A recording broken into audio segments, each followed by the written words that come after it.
హనుమద్రామమూర్తి హరిహర అభేదమూర్తిగా గోచరిస్తున్నది.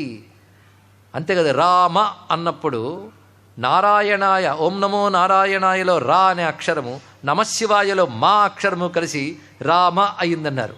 మరి మకారహ రుద్రహ అన్నారు, అది నారాయణ మంత్రంలో కనుక రా విష్ణువు, రెండూ కలిసి రాముడు.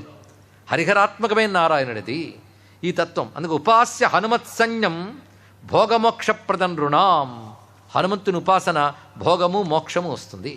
అంతేకాదు రుద్రులు, ఏకాదశి రుద్రులు అవతరించారు. ఏకాదశి రుద్రుల్లో ఎవరెవరు ఏమిటో చెప్పిందండి శాస్త్రం. చూడండి, సాక్షాత్ భగవాన్ విష్ణు, లక్ష్మీస్తు జనకాత్మజ. భగవానుడిని విష్ణువు రాముడు, లక్ష్మీదేవి సీతమ్మ, సౌమిత్రికి ఫణిరాజోయం. సౌమిత్రి సాక్షాత్ ఆదిశేషువు, రుద్రాశ్చ కపయ స్మృతా. వానర వీరులు రుద్రులు. ఇదేమిటో చిత్రంగా ఉంది. అంటే ఎవరు ఏ రుద్రుడు ఎవరు చెప్పారు? 11 రుద్రులు ప్రధానంగా ఉన్నారు వానర గణాల్లో. ఒకడు సుగ్రీవుడు. సుగ్రీవుడు సూర్యాంశ అయినా ఆయనలో ఒక రుద్రశక్తి ప్రవేశించి ఉన్నది కనుక ఆయా దేవతాంశాలతో వానర వీరులు వచ్చినా వారి యందు రుద్రశక్తులు 11 ప్రవేశించే. అందులో సుగ్రీవుల్లో వీరభద్రుడు ఉన్నాడు, నలుడిలో శంభుడు అనే రుద్రుడు ఉన్నాడు, నీలుడు అనే వానరుల్లో గిరీశుడు అనే రుద్రుడున్నాడు, సుషేనుని యందు మహాయశుడు అనే రుద్రుడున్నాడు, జాంబవంతుని యందు అజయ్ కపాత్ అని చెప్పబడుతున్న రుద్రుడున్నాడు. ఏకాశరుద్రుల పేర్లండి ఇవి. అంగదుని యందు అహిర్బుద్ధినీయుడు అనే రుద్రాంశం ఉన్నది.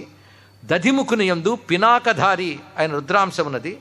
తారుని యందు అయుతాజీ అయిన రుద్రుడున్నాడు. తరళుడు అనే వానర వీరుడు యందు స్థాణు అనే పేరుతో రుద్రుడున్నాడు. మైందుని యందు భర్గుడైన రుద్రుడున్నాడు. ఈ 11 రుద్రులకు మూలమైన రుద్రుడు సాక్షాత్ భగవంతుడిన సదాశివ రుద్రుడే హనుమంతుడు. కానీ వీళ్ళందరూ 11 పరచబడితే మూల రుద్రస్వరూపం సాక్షాత్ శివస్వరూపం ఏదో అది హనుమంతుడు అని మనకి శాస్త్ర ప్రమాణం గోచరిస్తున్నది. ఇలాగా శంకర సువన అన్నప్పుడు హనుమతత్వం ఇంత కనబడుతుంది. అది శివపురాణంలో ప్రత్యేకించి చెప్తున్న మాట, అత పరం శృణుప్రీత్య హనుమచ్చరితం మునే యథాచకారాస హరో లీలాస్తద్రూపతో వరాహ తతశ్చ సమయే తస్మాత్ హనుమానితి నామభాక్ శంభుర్జజ్ఞే కపితను మహాబల పరాక్రమ. శివపురాణంలోని వాక్యం. శివుడే హనుమంతునికి అవతరించాడని శివుని అవతారములు చెప్తూ హనుమద్ అవతారమునకు అవతారం చెప్పారు. పెద్ద అధ్యాయమే అది, మనం స్మరించుకున్నాం ఇప్పుడు. అదేవిధంగా నారద పురాణంలో లోకోత్తర గుణశ్రీమాన్ పాతు త్రయంబక సంభవ. త్రయంబక సంభవ, త్రయంబకుని నుంచి కలిగినవాడు, అదే శంకర సువన అనే మాటలు ఉన్నది. అందుకే హనుమన్ మంత్రరాశిలో హనుమతే రుద్రాత్మకాయ నమః ఇదో మహామంత్రం అండి. దీని బీజాక్షరాలు ఉంటాయి, కానీ సభల్లో బీజాక్షరాలు చెప్పకూడదు. ఎవరైనా జపించేటప్పుడు బీజాక్షరాలు లేకుండా జపించినా నామం ఫలిస్తుంది. అదే శ్రద్ధాళువులైన వారు శ్రీ హనుమతే రుద్రాత్మకాయ నమః అని జపిస్తే చాలు, వాడికి రక్షణ లభిస్తుంది. రుద్రోపాసన ఫలమే హనుమదుపాసన. అందుకే మరొక మంత్రంలో ఓం నమో భగవతే రుద్రాయ సర్వభూతాత్మనే హనుమతే సర్వాత్మ సంయోగ పద్మపీఠాత్మనే నమః. ఇది మంత్రమహార్ణవం అనే మంత్రంలో చెప్పబడింది. అలాగే రుద్రావతార సంసార దుఃఖ భారాపహారక అని హనుమంత్ స్తోత్రములు ఎందుకు కూడా గోచరిస్తున్నది. రుద్రమూర్తయే, రుద్రాత్మనే ఇలాంటి నామములతో హనుమ స్తోత్రములు చాలా చాలా గోచరిస్తున్నాయి.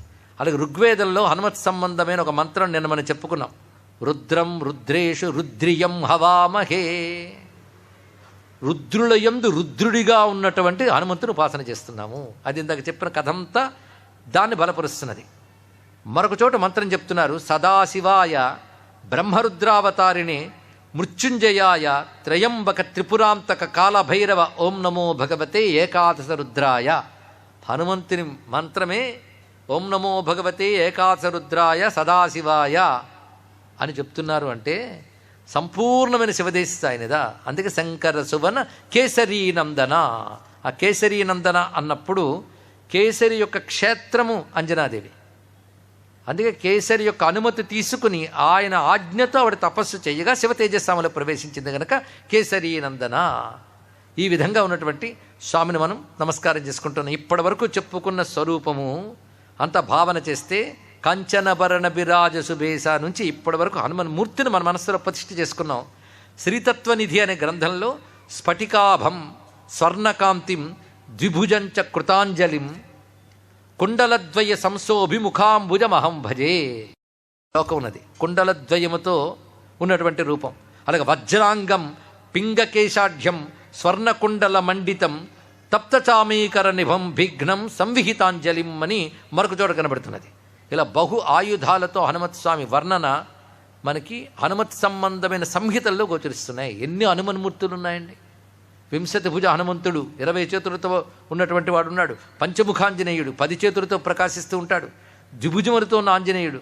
ఈ ఆయుధము లేకుండా నమస్కారమే ముద్రగా పట్టినటువంటి హనుమన్మూర్తి ఉన్నది.